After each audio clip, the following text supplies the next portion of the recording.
வணக்கம் நண்பர்களே, சிபிஎல்லின் சிந்தனை களத்திற்கு உங்களை பெருமகிழ்வோடு வரவேற்கின்றேன். தினம் ஒரு திரவியம் மனதுக்கும் உடலுக்கும். இன்றைக்கு ஒரு நல்ல அன்பு, காதல் இதை பற்றி பேசுவோம். ஏன்னா நேற்று தான் காதலர் தினம், வாலண்டைன் டே கொண்டாடி முடிச்சிருக்கிறோம். இன்றைக்கு 15ஆம் தேதி இதை ரெக்கார்ட் பண்றோம். இந்த காதலர் தினத்திற்கு உகந்த ஒரு பறவை பற்றி நாம் இன்றைக்கு பார்க்கிறோம். காதல் பறவை அப்படின்னு கூட பேர் வச்சுக்கலாம். அந்த பறவையோட பெயர் இருவாச்சி. இருவாச்சி அல்லது இருவாட்சி அப்படின்னு ரெண்டு வகையில் அது குறிப்பிடப்படுகிறது. ஆங்கிலத்தில் அதற்கு ஹார்ன்பில் பேர்ட் அப்படின்னு பேர். ஹார்ன்பில் பேர்ட் அப்படின்னு பேரு.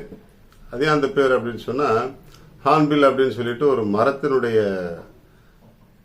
ஓட்டையில தான் அது கூடு கட்டும்.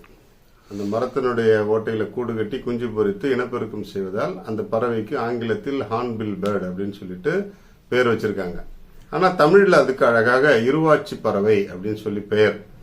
அது ஏன் இருவாச்சி பறவை அப்படின்னு பேர் அப்படின்னு சொன்னா, அதுக்கு நீண்ட அலகுகள் இருக்கும். மிக நீண்ட அலகுகள், நாக்கு உள்ள இருக்கும். அந்த அலகுகளுக்கு மேல கொண்டை போல ஒரு ஷேப்ல இன்னொரு அலகு மாதிரி தெரியும். பார்க்கறதுக்கு ரெண்டு வாய் இருக்கிற மாதிரி இருக்கும். அந்த அலகையும் சேர்த்து உள்ள அதுக்கு இருக்கிற நீளமான அலகையும் சேர்த்து பார்த்தா இரண்டு வாய்கள் இருப்பது போல இருக்கும். அதனால அதுக்கு இருவாய்ச்சி பறவை அப்படின்னு சொல்லிட்டு பழங்காலத்துல இருந்து அதை பேர் சொல்லி அழைச்சிட்டு இருக்கிறோம். அதுல இந்த பறவைகள் இந்தியாவில் குறிப்பா தென் தமிழகத்திலையும் வடகிழக்கு மாகாணங்களையும் நிறைய இருக்கு. குறிப்பாக நம்முடைய வெஸ்டர்ன் காட்ஸ், மேற்கு தொடர்ச்சி மலைப்பகுதிகளில் மிக அதிகமாக உலவுகின்ற பறவை இனம் இது. கேரளா மாநிலத்தினுடைய மாநில பறவை, the state bird of Kerala. அப்புறம் அருணாச்சல் பிரதேசத்தில் அந்த மாநிலத்தினுடைய பறவையாகவும் இது மதிக்கப்படுகிறது. இன்னொன்று, அருணாச்சல பிரதேசத்தை ஒட்டி இருக்கக்கூடிய அயல் நாடான பர்மா, மியான்மர் நாட்டினுடைய ஒரு மாநிலத்தினுடைய பறவையாகவும் இது போற்றப்படுகிறது. இந்த பறவைக்கு இவ்வளவு சிறப்பு அப்படி சொல்லி பார்க்க போனா, மிக ஒரு அருமையான வாழ்க்கை முறை அந்த பறவைகளுக்கு இருக்கிறது. என்ன அப்படின்னு பார்த்தோம்னா, அதுல ஆண் பறவை பெண் பறவை இரண்டு இனங்கள் இருக்கு.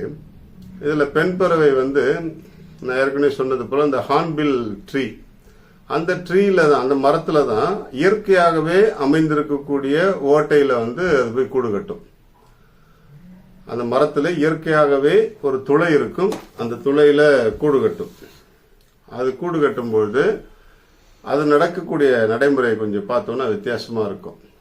அந்த தாய் பறவை அந்த பெண் பறவை அந்த கூட்டில் அடைக்கலம் ஆவதற்கு முன்பாக அது உள்ள போறதுக்கு அதனுடைய இறக்கைகள் தடையா இருக்கும்.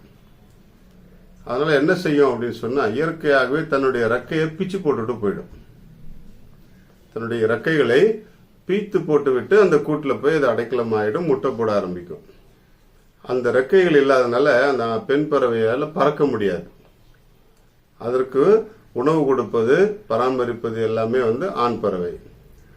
அந்த கூட்டில் அந்த பெண் பறவை சென்று தஞ்சமடைந்ததுக்கு பிறகு இந்த ஆண் பறவை என்ன செய்யும்னா, களிமண் உருளையா ரெடி பண்ணி அதனுடைய அலகுல கொண்டு வந்து அந்த ஓட்டையை அடைச்சிடும்.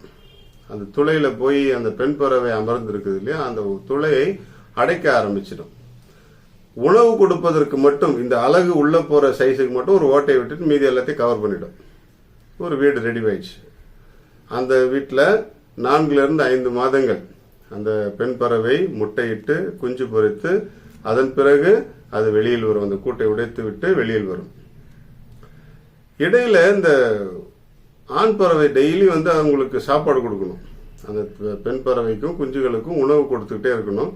என்ன உணவு சாப்பிடும் அப்படின்னு சொன்னா, குறிப்பா சிறிய பல்லினங்கள், சிறிய விலங்குகளுடைய மாமிசங்கள், அதிகமாக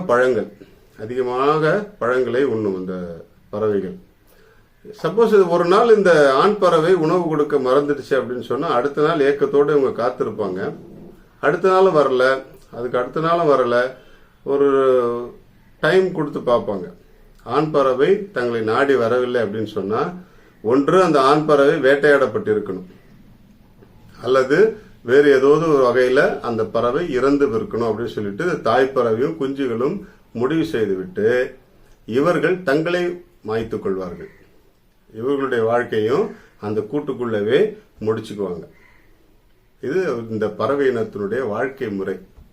எவ்வளவு அன்பு இருந்தால், எவ்வளவு தியாகம் இருந்தால் அவர்கள் இந்த அளவுக்கு தங்களுடைய வாழ்க்கையில ஒரு முடிவை நோக்கி பயணிப்பார்கள் அப்படின்னு சொல்லிட்டு மிக ஆச்சரியமாக இருந்தது அந்த பறவையை பற்றி எண்ணி பார்க்கும் பொழுது, படித்து பார்க்கும் பொழுது. காதல் காதல் காதல் சொல்லிட்டு உலகம் முழுக்க கொண்டாடப்பட்டு கொண்டிருக்கிற காதலர்களுக்கு மத்தியில் இந்த பறவை இனத்தினுடைய காதல் மிகவும் ஆழமாக பாதிப்பை உருவாக்கியது. எவ்வளவு அன்பு! தன்னுடைய ரெக்கைகளை இழந்து தன்னுடைய சந்ததியை உருவாக்க அந்த பெண் பறவை தயாராகிறது. தன்னுடைய முழு ஆற்றலையும் பயன்படுத்தி அந்த பெண் பறவையையும் முட்டையையும் குஞ்சுகளையும் ஆண் பறவை பாதுகாக்கிறது. ஒரு சுவர் அமைத்து கூடு கட்டி பாதுகாக்கிறது.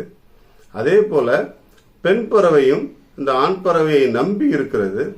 ஆண் பறவை இல்லாவிட்டால் தன்னுடைய சுதந்திரத்துக்காக அது வெளியில் சென்று தேட பயந்து தன்னுடைய குஞ்சுகளோடு அந்த மரத்திலேயே தன்னுடைய இறுதி காலத்தை முடித்துக் கொள்கிறது.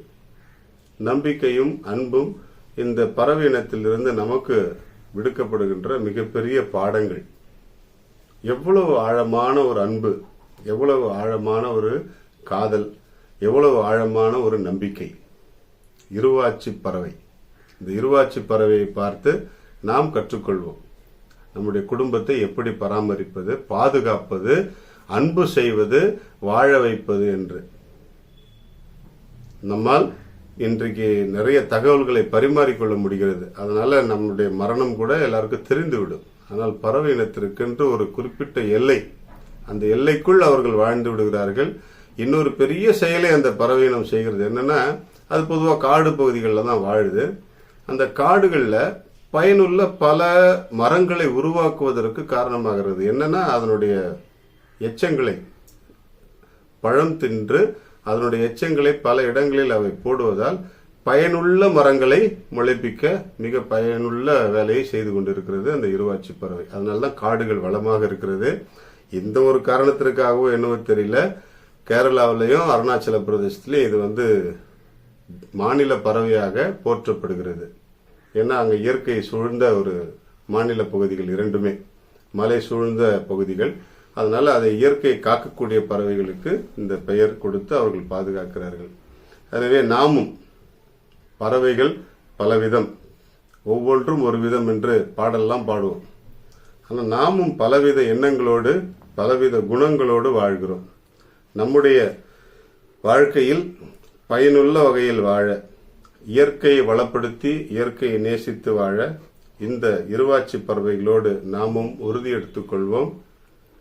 நம்பிக்கையும் அன்பும் காதலும் ஒன்றோடு ஒன்று பிணைந்திருக்கிறது என்பதை நாம் இந்த பறவை இனத்தின் வாழ்க்கை மூலமாக அறிந்து கொண்டு, இதையே இன்றைய சிந்தனையாகவும் எடுத்துக்கொண்டு நம்முடைய வாழ்க்கையின் மகிழ்ச்சியாக வாழ முடிவெடுப்போம். நன்றி. வாழ்க மகிழ்வுடன்.